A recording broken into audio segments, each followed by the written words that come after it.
So today I have a very entertaining episode for you. I'm going to be going over 15 ethical dilemma questions, and I'm going to be giving my opinions and my takes as to what I would do in these situations.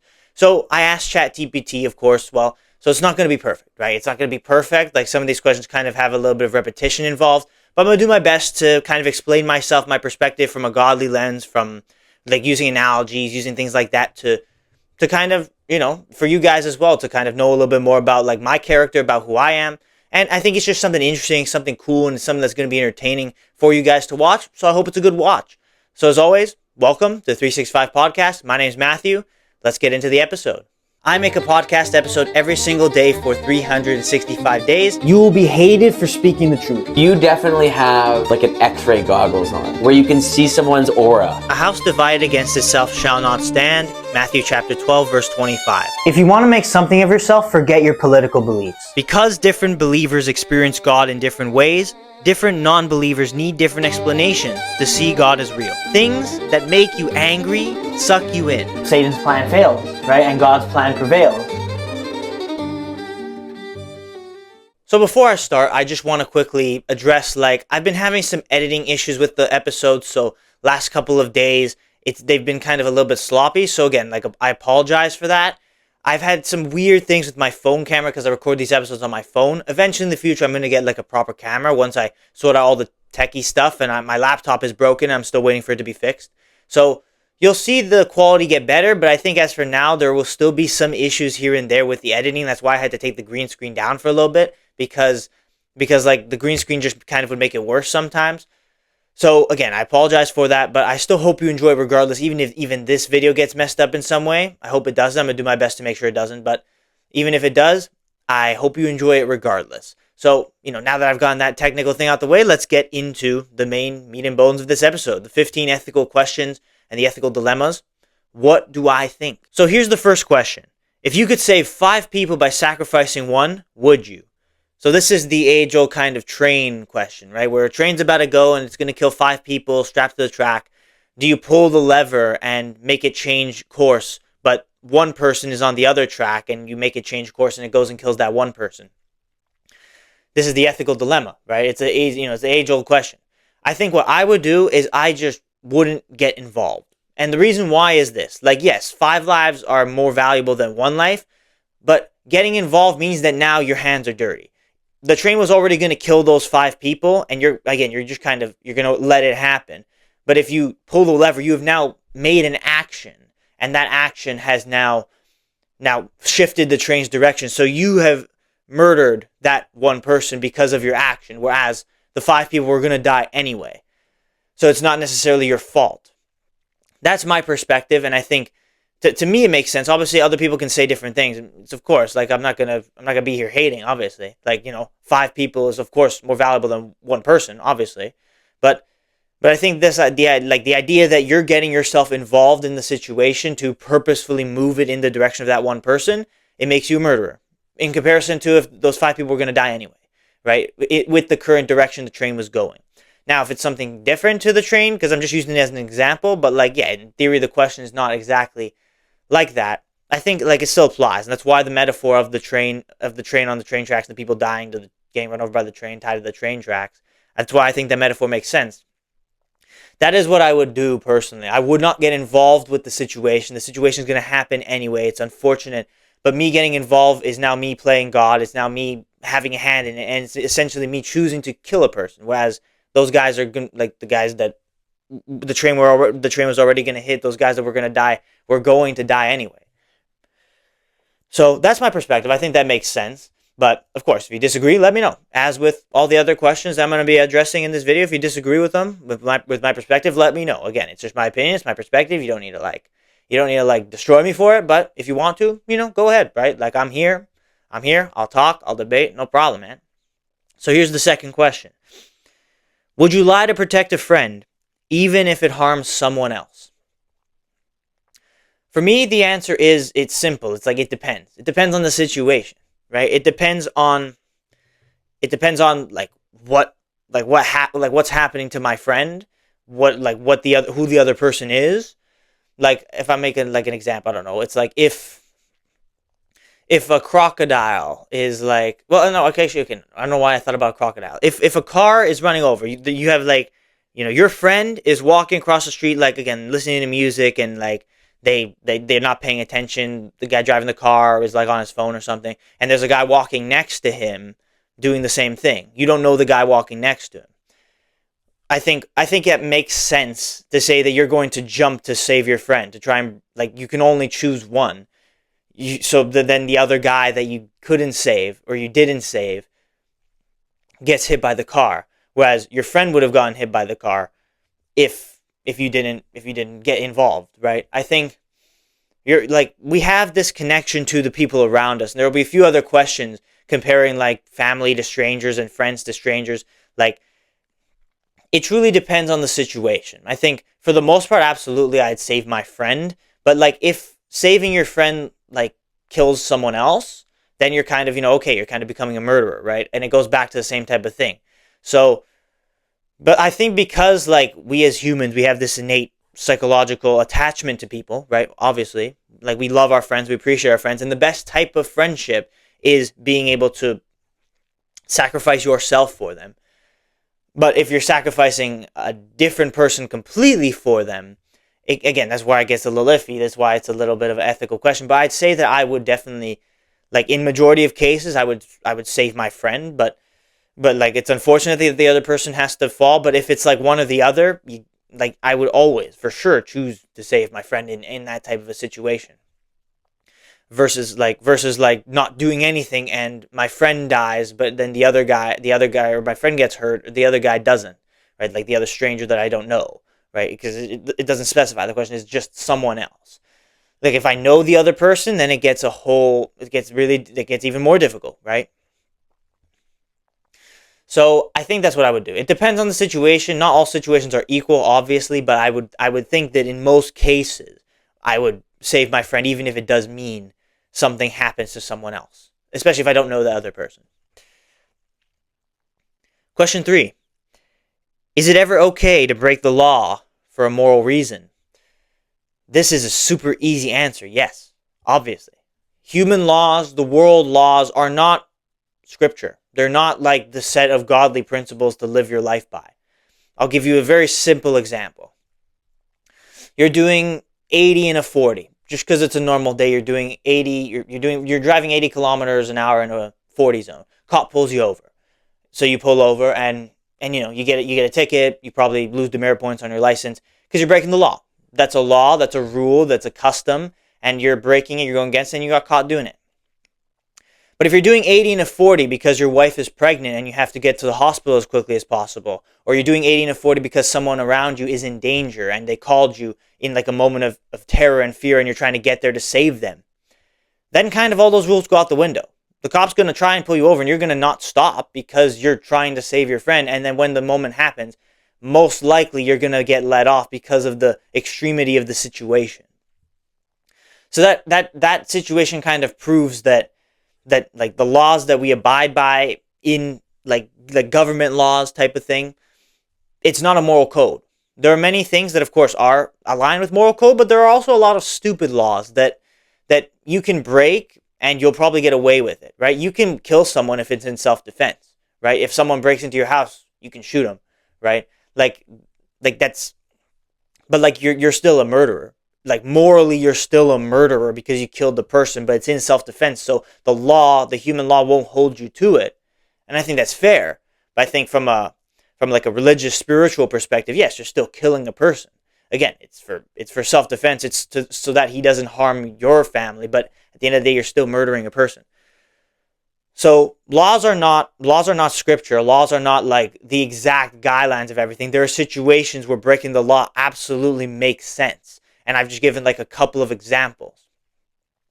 And that's why the law is super complicated, right? It's like, that's why you have, like, to be a lawyer, you have to really go through law school because there's so many nuances and specifics of it that's like, loopholes really, and things that are just kind of dumb, in all honesty, in like rules and regulations of many different countries, and it's different in many different countries.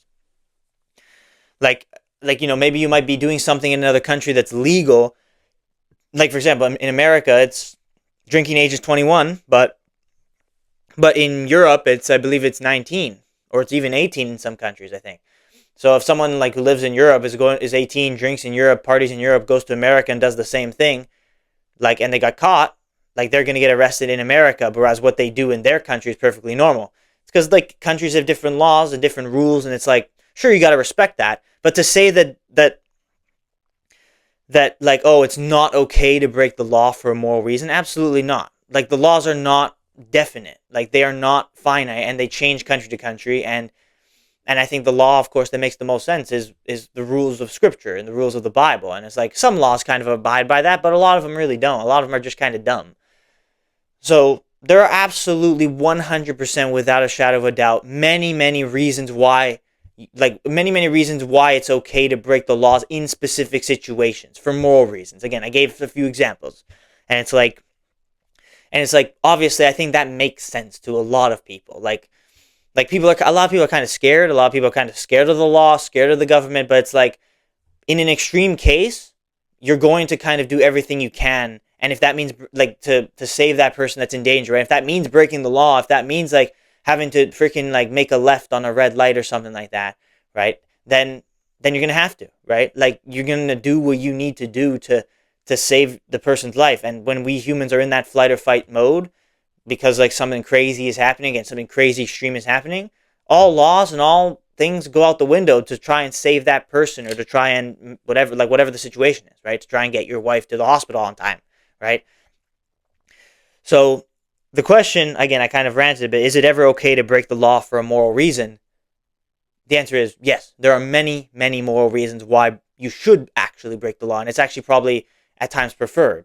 And because like the laws are kind of dumb, and it's like, you're gonna be, again, like, you're driving way too fast, but if there's a reason, and a real reason, you're gonna be let off most of the time, unless the cop is an absolute like asshole. You're gonna be let off because it's an extreme case, and you're not just speeding just to speed. But if you're speeding just to speed, then obviously you're gonna get caught and you're not gonna be let off at all. And it's like that's kind of how it works. And there are many other laws and situations like that.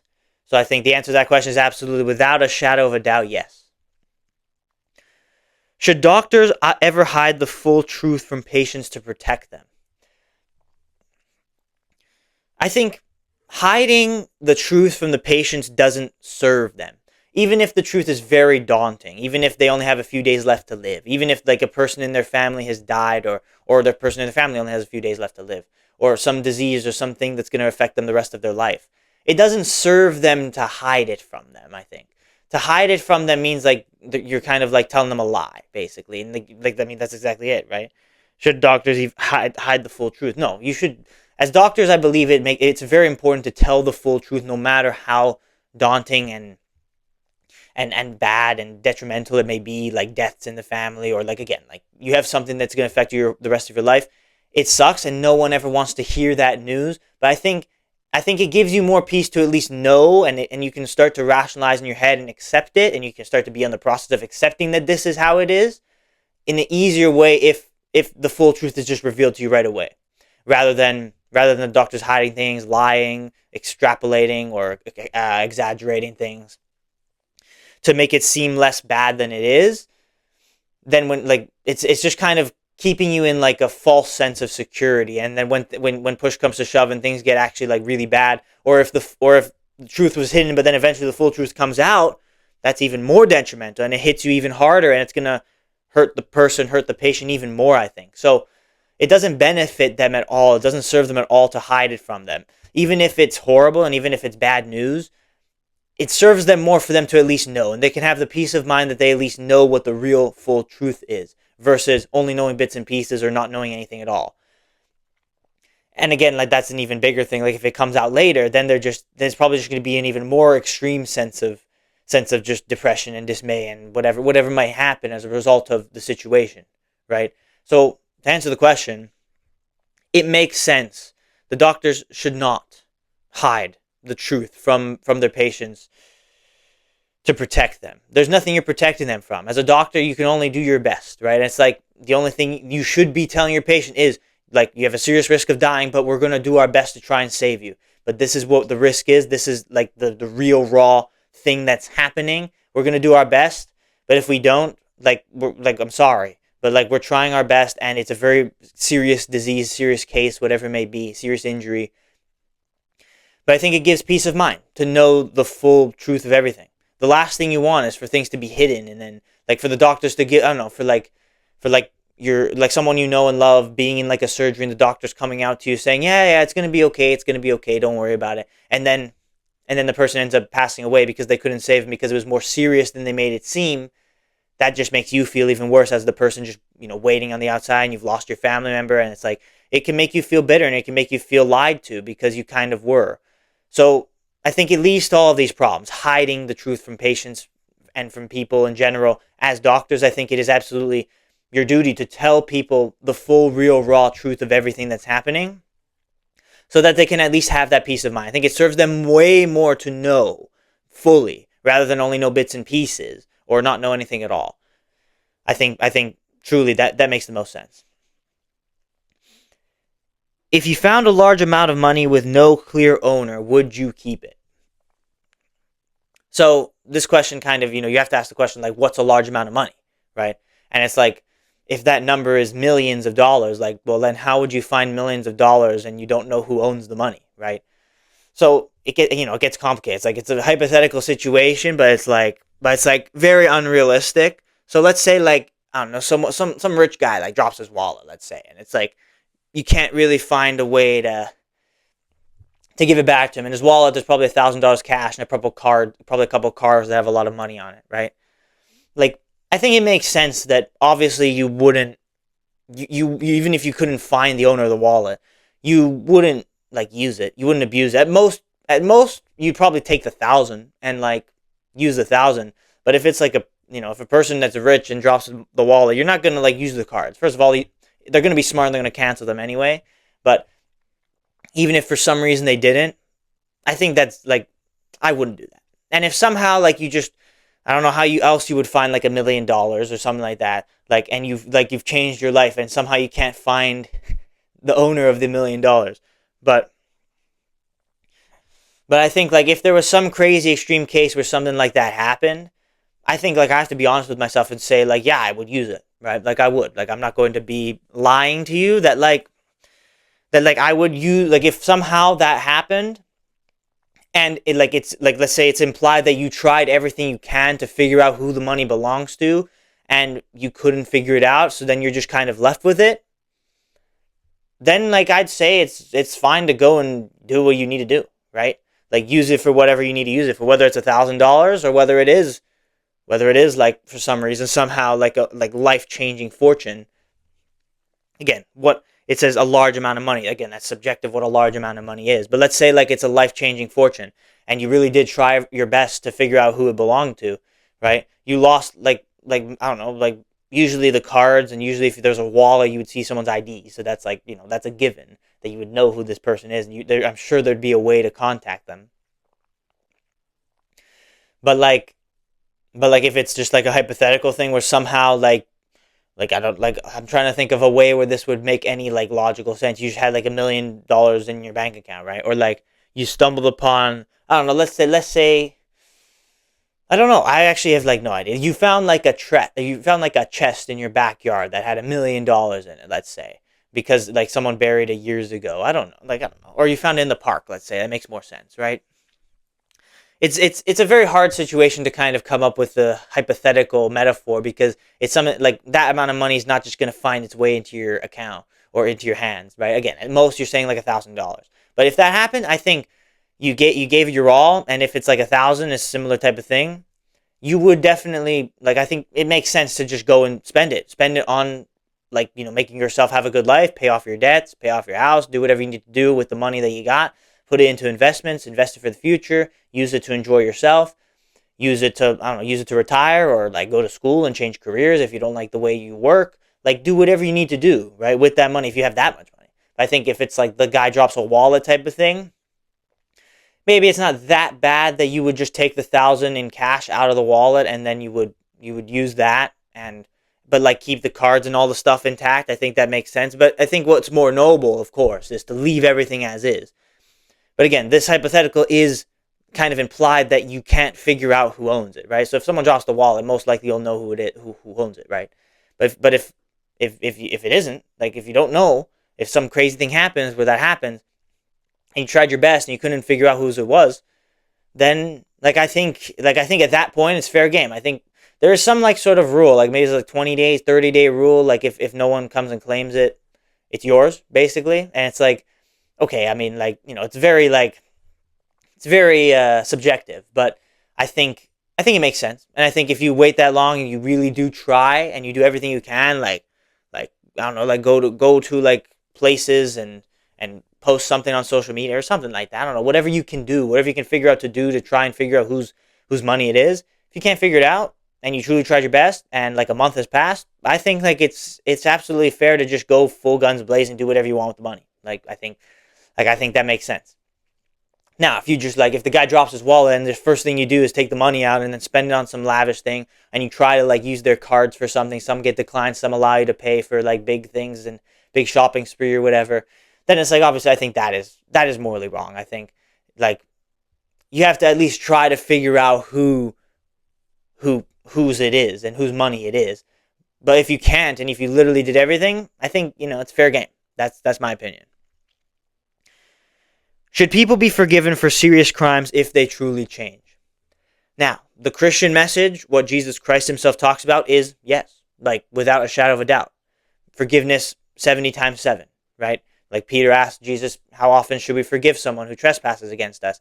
7 times? And Jesus says, no, 70 times 7, which is basically like it's a metaphor to say like an infinite amount of times. Now, it's subjective because it's like, what does truly change mean? Like maybe someone looks like they change, but like when push comes to shove, they're the same person.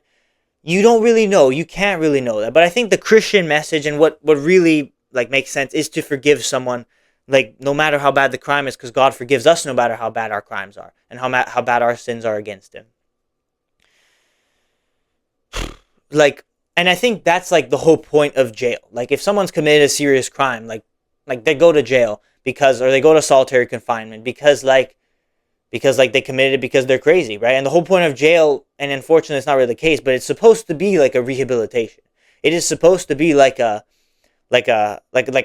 level of a punishment, of course, obviously, but it is supposed to be a rehabilitation in the sense that's like, you did something wrong and you're supposed to have a lot of time. You have a lot of time to think about what you did wrong, and like if you're a person that's done wrong and you think about what you did wrong and you truly like start to actually change, and it's real change, meaningful change, it's possible. Like I've heard stories where it's like a guy would be in prison, and he was in prison for a long time because he was like a serial killer, but then someone came in and helped them and guided them and helped find like their real identity and stuff, and they actually really did change, and then they got out of jail and they were able to restart a family and live a relatively normal, good life again. So I think it is absolutely possible to change. But what change is, you got to be careful, right? You kind of have to filter it out. But to answer the question, should people be forgiven for serious crimes if they truly change? Yes, absolutely. For God forgives us for way worse every day. So if this person, like they killed someone or they killed multiple people or whatever it may be, and they served the time in jail for it, and they truly changed as a result of that experience, people helped them change, they should be forgiven, and they should be, of course, let free and able to try a new start a new life, right? That's kind of the whole point of jail. Unfortunately, a lot of jails don't really do that. Like sometimes it's just unfortunate the way the system works, but that should be the point, is like a combination of punishment but also rehabilitation. Because even if you're in there for 20 years, 30 years, you're going to get out eventually, right? So like you want to get out a better person, a person that won't do that crime again versus the person that is just kind of like just going to get back in jail a couple years later, right? So it's a balance, it's a fine line. You have to figure out like if it's real change or if it's them just like kind of pretending just to, like get released on good behavior type of thing. And then like once they get released, they kind of go back to their old ways. You have to figure that out, and you can figure that out through like the whole kind of experience of it and the people that are involved in like the prison system and the people that try and help these people. Like, but I think it is absolutely possible, and I think you should forgive someone who's did serious crimes if they truly change, because they're not the person that do those crimes anymore. And also, again, that's what God himself does. He forgives us no matter how bad our sin is, because the punishment is death anyway, right? But because of the grace of Jesus Christ, we're saved, not because of anything we do. So if you do very, very wrong, but you actually truly change in your heart, and God knows our hearts, whether it's real change or it's just fake change, and then you go back and you do the same things. God knows. But if we do truly change, we'll be forgiven regardless. Like, that is the Christian message. Like, you can be a murderer, you can be a serial killer, and you can serve the time in jail, and then when you get out, like, you give your life to Christ, you become a different person, and you become a person that truly serves God, and you actually do feel that within you. God knows, and God will save you. That's like the Christian message, no matter how bad it is. If you truly change, you'll be saved. And if you truly put your faith in Christ, you will be saved. But like, it has to be real change. But God knows our hearts, and I think it's possible for us to kind of figure that out as well. But to answer the question, absolutely. Forgiveness for someone who did serious crimes is absolutely true, real, it's possible, and you should do it. You should do it. Especially if you know that they're a different person now. You should do it. Is it ethical for companies to collect personal data to improve services? The problem with this question is most companies don't collect the data to improve their services. They collect the data so that they sell it to make more money, or they collect their data, let's say, for social media. They collect the data to improve the algorithms to such an extreme way that you're always watching what you want to watch, to keep you hooked and to keep you on their platforms, to keep you on their websites, to keep you using their services. So very rarely are companies actually collecting data to improve their services. Some are. Like, I'm not saying they're all bad, but the problem with the question is that so many are collecting it just to sell it for more profit, or to just kind of abuse the data so that they know everything about you, so that they can show you the right things at the right time to keep you hooked on their platforms, right? But I think, so, like, to ask the question, is it ethical? Obviously not, because we know what, like, we really do know what a lot of these companies actually do with our data. Like, if they did actually improve their services with their data, which some companies do, I'm not, every company, pretty much every website, you have to have cookies, right? Like you have to have privacy cookies, where it's like, you're basically, if you accept them, you show them, you're basically showing them your data and your information, all that kind of stuff. Anything that you do on the site, like, they see and they know. So that type of thing. And there are many websites that actually use that to improve their services. They see a lot of people are clicking on specific things, so they optimize for that. Or they see a lot of people are interested in one thing, so they optimize for that. Or they increase the amount of that to improve their services. And of course, it helps them make money. But if they're doing it like if they're genuinely collecting the data because they're actually critically assessing it and analyzing it to actually optimize for the best user experience, then I think it's fine. I don't think there's many problems with that. The problem is not a lot of companies actually do that. And that's why it's a hypothetical question. A lot of companies just take it to sell it or to abuse it, right? So in that case, obviously it's not ethical. But if they're doing it for the right reasons, absolutely. It's an ethical thing. But we know that they don't. So it's like, yeah. Would you take a high-paying job you know negatively impacts society? For me, it's a simple question. For me, it's a simple answer. No, I would not. Because I understand, with my Christian values and beliefs, that money is not the measure of success. The love of money is the root of all evil. And having that money, but like, you're hurting other people, that's not what God wants, man. Truly, like, that's how I look at that. I look at this as if this was me in this situation. I look at that and it's like God would not be happy with me because I'm hurting other people, I'm hurting society.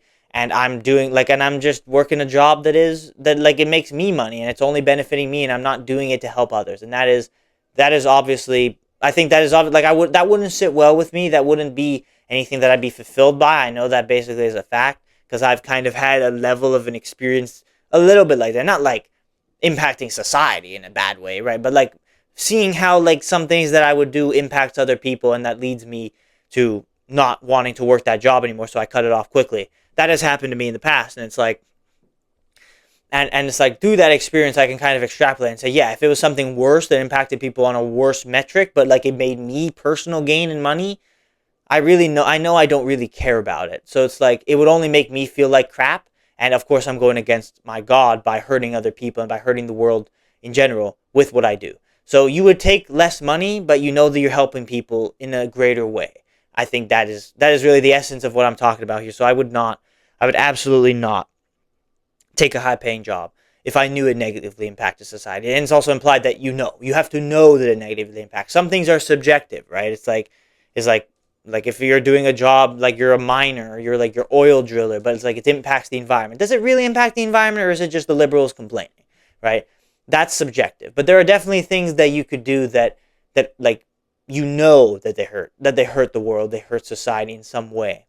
And that's where, like, that is the implied fact that that it hurts them. So just, it's like, are you going to still do it because of the money? For me, the answer is a very, very confident no. Is doing nothing sometimes just as wrong as doing something harmful? This kind of like ties a little bit back to the first question with like the train, and again with like the would you save 5 people but one person dies, right? By sacrificing one, rather.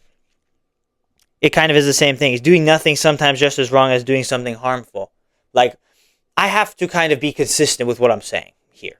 And it's like, doing something harmful is you actually purposely going in and doing the act, right? And it is you making the conscious choice to do that bad thing. Whereas doing nothing is you're just doing nothing, right? Like you're a bystander, right? I think both are bad, but it's not like it's not like they're equal. They're definitely not equal. There's levels to this. There's like a moral scale, right? Doing nothing, it's probably still like worse, right? You know, in an ideal situation, you want to actually like help a person that's being harmed, of course, right? But doing nothing in comparison to actually being the person that harms the other person, it's not a comparison. It's not a comparison. Like actually making the choice to hurt somebody is, of course, way worse morally than standing there as a bystander. Although it doesn't justify standing there as a bystander, it's still way worse. So the question is doing nothing sometimes just as wrong as doing something harmful? No, it's not. The answer is it's not just as wrong. It's still wrong, but it's not just as wrong as doing something harmful. Like, you would say like doing something harmful, doing nothing, and then actually helping, like acting to try and help that harmful thing stop, like helping someone that is being harmed. That is kind of the moral scale. And obviously, like the hypothetical with the train, of course, comes to mind. Would you rather be the person to act and you're acting on it? And again, this is why I'm trying to be consistent with it because of the way I answered the first question. You're acting on it and your action is killing a person, whereas you're not acting on it and you're not getting involved and the other people are going to die. And like I think it kind of connects to it. Although this is not like a 5 versus 1 thing. This could be like a 1 versus 1, right? You see someone getting bullied in the street or something like that. Like, are you going to just walk by? Or you like there's basically like you can do 3 things. You can come in and be the righteous person and help them, which is what God calls us to do, obviously. You can just walk by and pretend like you don't see it and that's nothing. Or you can go in and join in on the bullying, right? You can join in on beating the guy up. So it's like, putting into that perspective, it's like, okay, doing nothing, it's not, it's not the most noble thing, but it is not as bad in comparison to actually harming the person and joining in, right? So to answer the question of, is it sometimes just as wrong? No, I don't really think there's a situation where it's just as wrong, because it's always worse to be the person that is harming the other person. I think that's true. That's my opinion, though. I think I'm fairly set on this making sense. I tried my best to articulate it as best as I could. Again, if you disagree, let me know, as always. Should freedom of speech have limits? If so, where? This is an interesting one. I think it gets complicated, but I think the answer is yes. There are limits. Like when you're inciting violence, obviously. But then again, like you have the question of when is it inciting violence and when are people just soft? When are people just making excuses? Like when are people just taking you out of context? I think what we have now is maybe a little bit too far on that. Like where you have Twitter, where you can just have someone like the two complete opposite sides. Like someone can be out here like justifying the Holocaust, right? And someone else can be out here like justifying cutting someone's private parts off to change their gender because it's their own personal identity type of thing. It's like it's basically like the extreme right versus the extreme left, right? Politically. Obviously, I don't get myself involved in the political sphere, but it leads to those extremes, right? And I feel like even if some people like have those extremes, just seeing that type of stuff out there and it is just able to be out there and no one takes it down anymore, that's just the situation with Twitter. That's probably why Twitter is so heated, because I think there's a level where, you have the people that just have so unreasonably extreme opinions on the right side and just have such a bad view of reality. And then the people that also have extremely bad opinions and extremely bad view of reality on the left side. And they're clashing. And that clash leads to all sorts of terrible arguments and all sorts of terrible issues, right? And I think just seeing that online just kind of disturbs me, where it's like, you know, like we all know that the Holocaust was wrong, I hope, right? And we all know that like chopping someone's private part off is wrong, I hope, right? But some people you just don't agree on that. Like literally, I think it's equal. Like me saying both those things is equal.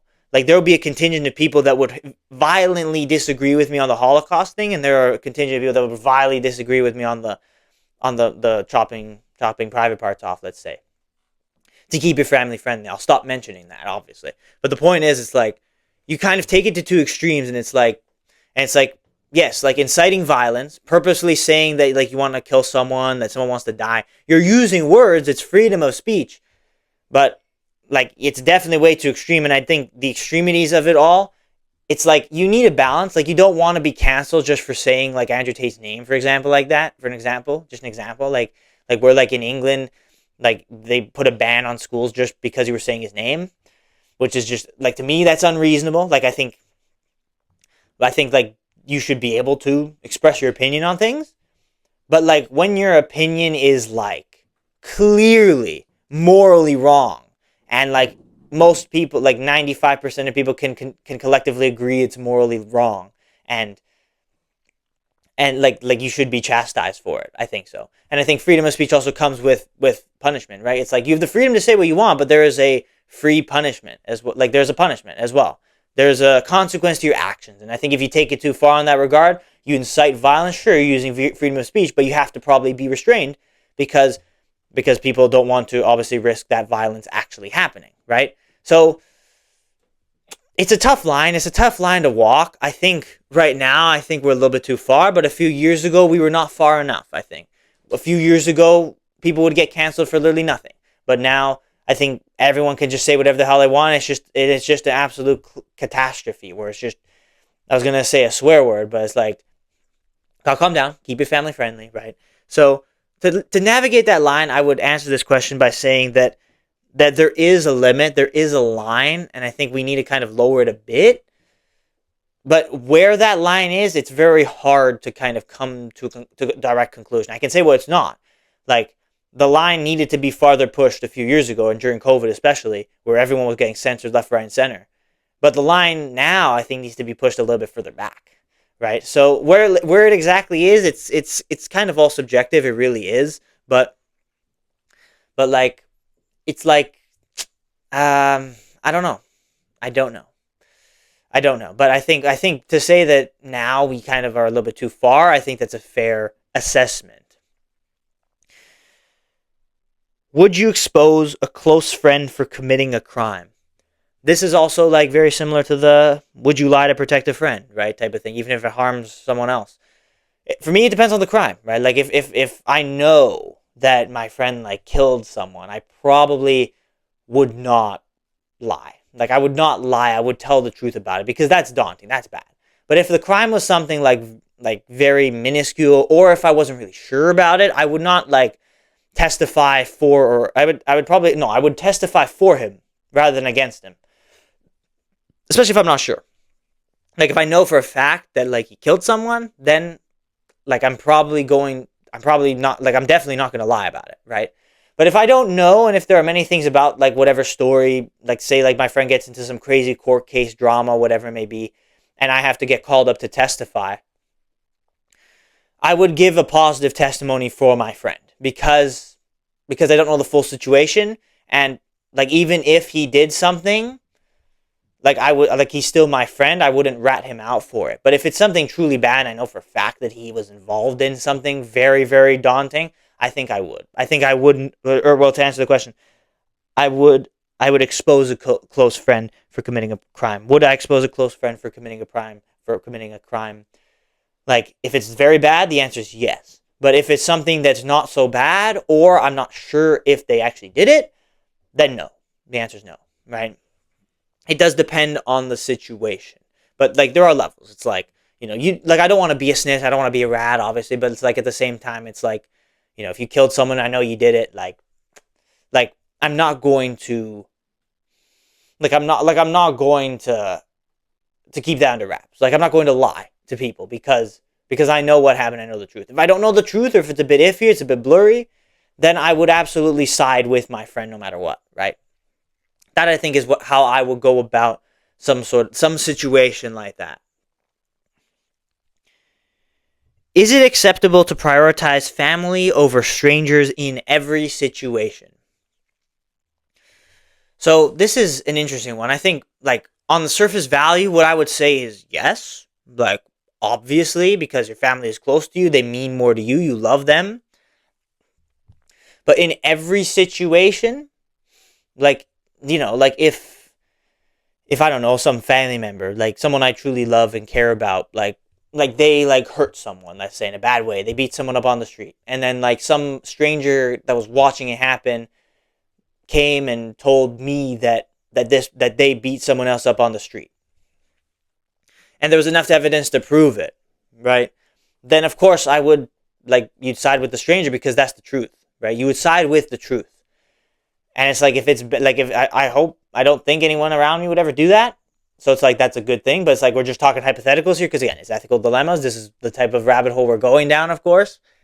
But I would side with the stranger on that point, right? Because it's like, my idea is, it's like a random guy wouldn't come up to me and just blatantly lie about something that one of my family members did, right? Like if I have a son and he did something like that and some stranger told me about it, I would side with the stranger, and then I would, of course, like, punish my son in some way. Of course, as a father, that's your job, right? So that's a whole different set of circumstances. But so not every situation. The point is, like, the question is in every situation, it's specified. So the answer is no, not in every situation. But I feel like in most, vast majority of situations, you would absolutely side with the testimony of your family member over the testimony of another person, like just a random stranger that you don't know, right? Like again, go back. Like, let's just go back to even if it's not the best example, let's just go back to it. Like, family member beats someone up on the in the street, and I didn't see it, but there was another family member that saw it and another stranger that saw it. The stranger is telling me that he did. My family member is telling me that he didn't. It was someone else.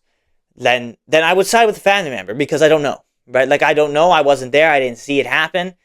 So in the beginning, I would not side with the stranger because I trust that my family member's telling me the truth.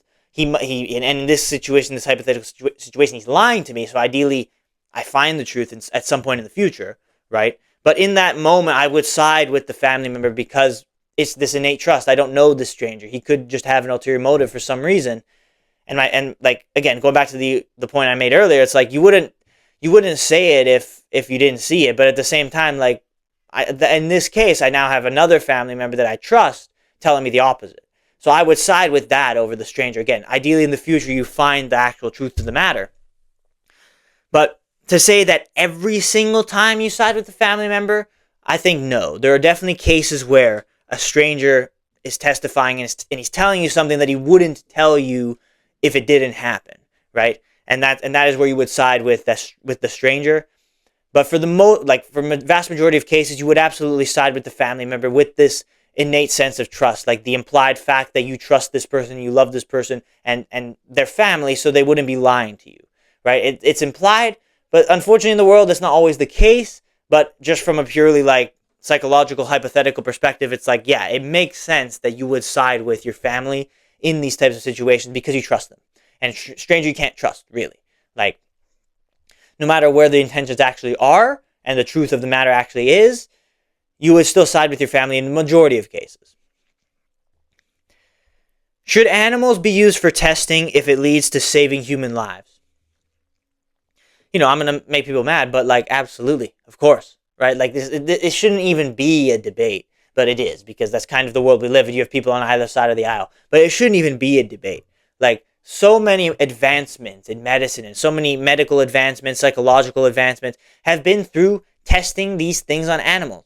And unfortunately, sometimes you have a cure to a disease and you test it on an animal and the animal dies. but like now you know that it doesn't work. And if you gave it to humans, the humans would die. So would you rather have the animals die, or would you rather have the humans die because you didn't do proper testing on a cure for a disease?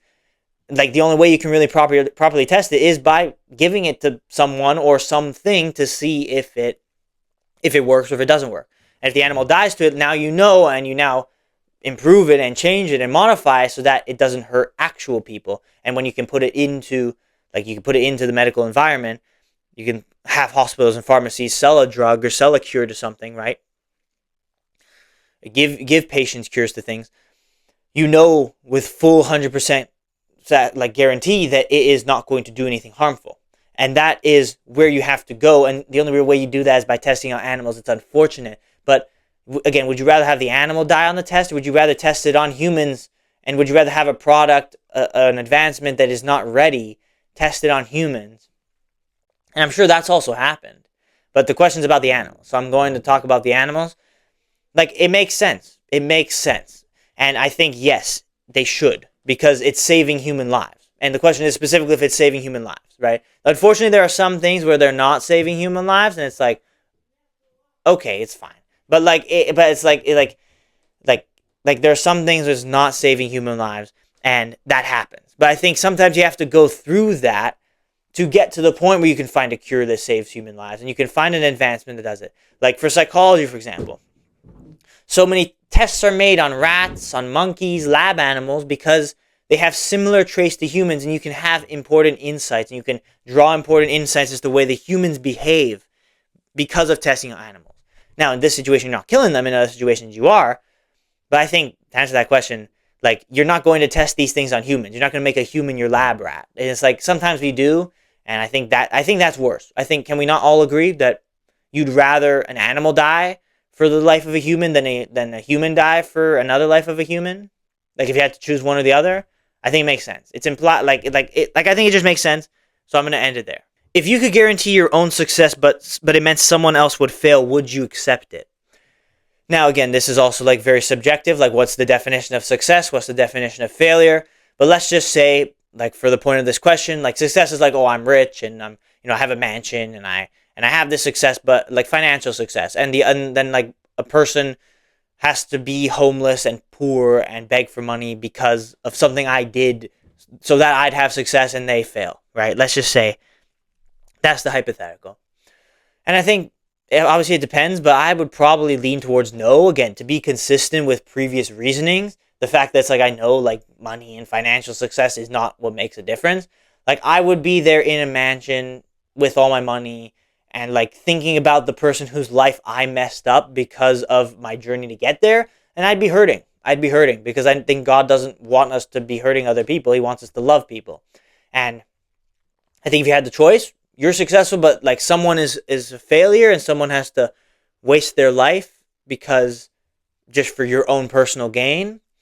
I think that's where it gets to like this selfishness. And it's like, I don't think personally I would feel the fulfillment of a great achievement if it meant that other people had to suffer, if other people had to kind of fall and fail as I was kind of trumping and stomping my way to the path to victory, right? So would I accept it? I would say no. I think, like, just to be honest, no, I wouldn't, because obviously it depends on what success and what failure means. Like, maybe like the person's failure isn't that bad and my success isn't that crazy in like a smaller situation. Perhaps I would. But like, let's say this hypothetical thing where it's like I'm extremely successful and they're like a homeless guy on the street, right? And something had to happen where like I made a decision that affected his life in a negative way, but in return would give me great gain, right? I'd say no. I would say no. If this was presented to me, I just kind of know, and I have that feeling just spiritually based on my principles and beliefs and values that I would not be satisfied and I would not be fulfilled having the success knowing that it hurt other people. So here's the final question. Last one. Hope you enjoyed it so far. Let's get into it, man. Do intentions matter more than actual outcomes of actions? I think the answer is yes. A big example that I think comes immediately to my mind is, say someone's choking on someone and someone loses consciousness. And you do CPR on them, but you were pressing too hard on their chest, so you ended up killing them with the force you were putting on them. So it ended up being like you being responsible for their death when all you were doing was trying to save them or trying to keep them stabilized before the medical professionals got there, and you couldn't do it. And like similarly, it's like someone is on the verge of death and the doctors like take a risk to try and save them, but it actually like further speeds up their death. And it's just not what they were anticipating, what they were intending to do. I think in those cases, it like using those cases as examples, it makes sense that the answer to this question is yeah, like the intentions matter more than the actual outcomes. It's like you had a good intention, and I think I can make it as simple as like in a soccer match, if you make you see someone making a run and you see like an opening between two defenders and you make a pass, but you just hit it too hard, right? You hit it too hard, it goes out of play. The guy, ideally, if they're a good teammate, will thank you with thumbs up saying it was a good idea. The intentions were right, you just couldn't execute. And I think that is actually like as simple of an example as you can get. That's like the intentions were right, you just couldn't execute. So do the intentions matter more? Well, I mean, if you go back to the soccer example, if you make that same pass 5 times and you mess it up 5 times, as a result your team loses, then, well, the intentions actually don't matter because the outcome was bad, right? But like at the same time, if you did it only once, it didn't come off because that's the way the game is. Like, I think it helps because at least you're trying to make an impact, you're trying to make something happen, right? And so going back to the CPR example, the medical examples, it's like you're trying to save a person's life, you're trying to help them in some way, you're trying to serve them in some way, and it doesn't work out. And it ends up being like you end up going too far and it ends up being your fault, like just by kind of extrapolation, right? I think, yeah, the intention matters more than the outcome. You weren't trying to kill the person, you weren't trying to hurt them, but it just like happened. It was an accident, right? It happened to be that way. But I don't think it doesn't deter from who you are as a person. It doesn't ruin your salvation. It doesn't ruin your like you tried, right? You tried, you were noble, you were brave in a situation where not a lot of people would be brave, and that has value, I think, even if it didn't work out. So I think kind of given these situations and thinking about it, I think there's a world where, yeah, like the outcomes really are the most important, of course. But I think just to answer this question, like from a broad statement, I would say that yeah, like the intention of a situation, I think matters more than the actual outcome of it. There's some cases where that's not the case because the outcomes are just bad and you tried but it didn't work. But maybe you could have done something different and maybe you just were a little bit irrational with things. That's a possibility. That can happen. I think as with all of these, there's many loopholes to it, right? But I think, yes, that's what I would say. The intentions do matter more. So that's it. Those are 15 ethical questions, and I think a big theme with them is just like, yeah, you can answer them either way, and that's the whole point. And I think either way, I wouldn't say it's particularly morally right or wrong if you have an opinion that is different from mine. Like, I think that is the whole point of the question, is that you can rationalize to either one being morally or ethically correct or incorrect. These are just the reasonings I give for my own opinions in these situations. I tried my best to explain it in the best way I can, use metaphors in the way I can, and hopefully, it gave you some insight as to who I am, as to my beliefs, what my beliefs lie, and if you agree with me, let me know. And if you disagree with me, also let me know. Like, I want to see what your opinions are of it. This was just a fun little episode, introspective, entertaining type of thing. So I hope you enjoyed it. I hope it made you think a little bit. I hope, if it made you angry, I hope it induced some sort of an emotion in you today. So that's all I got. That's all I got for today. I hope it was a good one. I tried my best to make it as good as possible. And of course, as I said in the beginning of the episode, if there's editing issues, again, I'm sorry. I'm trying my best to fix them. But we're not all perfect, right? So as always, I appreciate you for being here. Show your support if you are still here watching. Like the video, subscribe on YouTube, follow on Spotify and TikTok if you haven't yet. And as always, I'll see you tomorrow for the next episode of the 365 podcast.